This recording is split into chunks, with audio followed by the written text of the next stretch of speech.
Aviation. We're here at SUNnFUN 2025 doing another TramTalk interview. I'm going to go ahead and let our guest introduce himself and who he's with. Hey, I'm Braden Waggoner. I'm here with Skyline Aviation. We're a flight school in Texas. I'm here with some of my buddies, and we're out here showing off what we got. So, what makes you and your program unique? Our program is connected to a university, which is not uncommon, but we're newer, and we have all brand new planes. So one thing that a lot of people notice, you go to some of these flight schools, you've got a ton of planes, and when you have a lot of planes, they're old.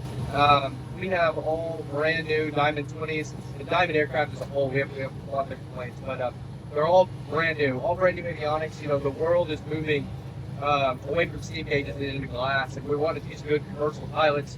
So everything's going in that direction. So we also want our students to learn the same way. So everything that they learn on this class, pushing into the future, and really teaching kids how they're going to actually fly in the real world. So you go with that. I'm going to put you in the hot seat because it's a hard one, but do you have a favorite aircraft? Yeah, and it's recently changed. I used to really love the A-10. Who doesn't love the A-10? It's like America flying through the sky. But you know what? We're going to say Diamond 20. My favorite plane. Perfect. That's a good plane. That's a good plane. Little tiny, but they're cool. For sure. So what got you into aviation in the first place? I grew up on a farm. When I was in kindergarten, I was asked to write down what we wanted to be when I grew up, and being on the farm, we used to get, crop duster flying all the time, and I wrote down crop duster, and it always seemed kind of out of reach.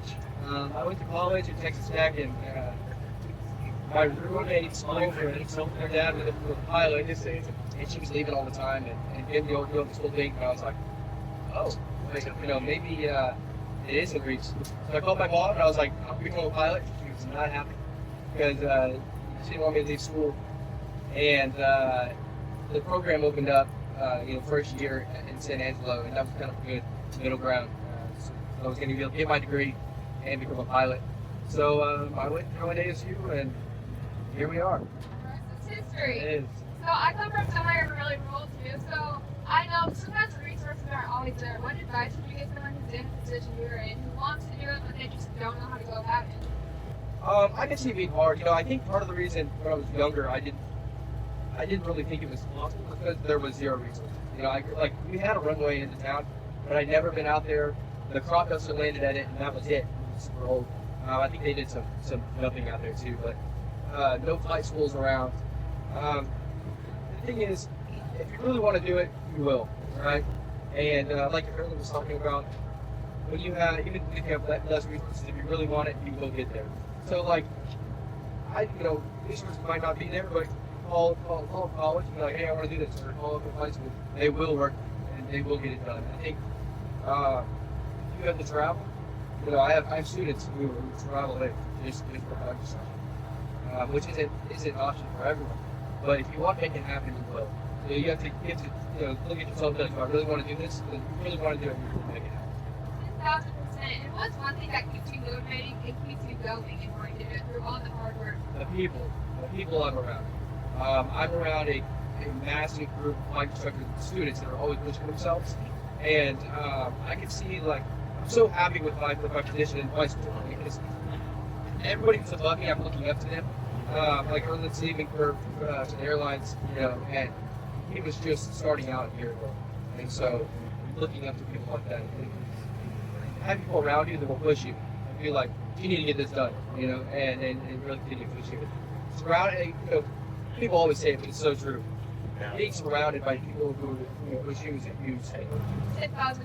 I totally agree with that. And I think connections and just being around people in aviation will really help you get where you want to be. And like you said, maybe seeing someone who was there a year ago and now they're going on, that's definitely such a great motivator.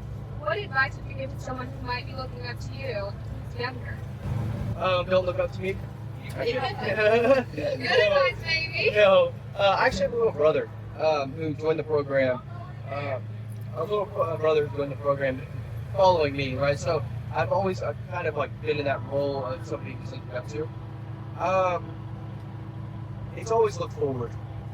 always look forward. There's a lot of work ahead of you, and you have to know that, and you have to continue to look forward. I think people see flying and they're like, "Oh, it's super cool," and it is, but it is a lot of work, especially if you're looking to be a career pilot. You don't want to be that guy that doesn't know his stuff.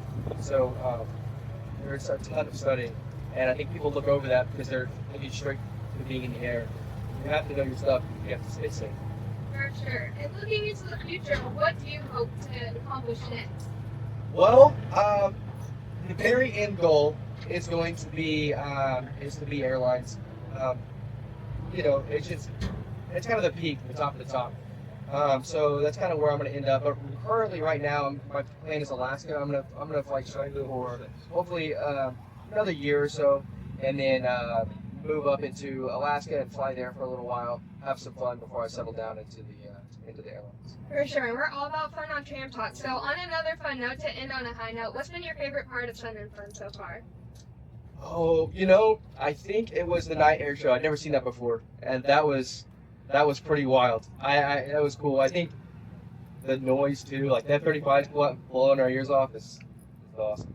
It's always a great time for sure. Well, thank you so much for joining us, and I hope you enjoyed the rest of the show. Thank you.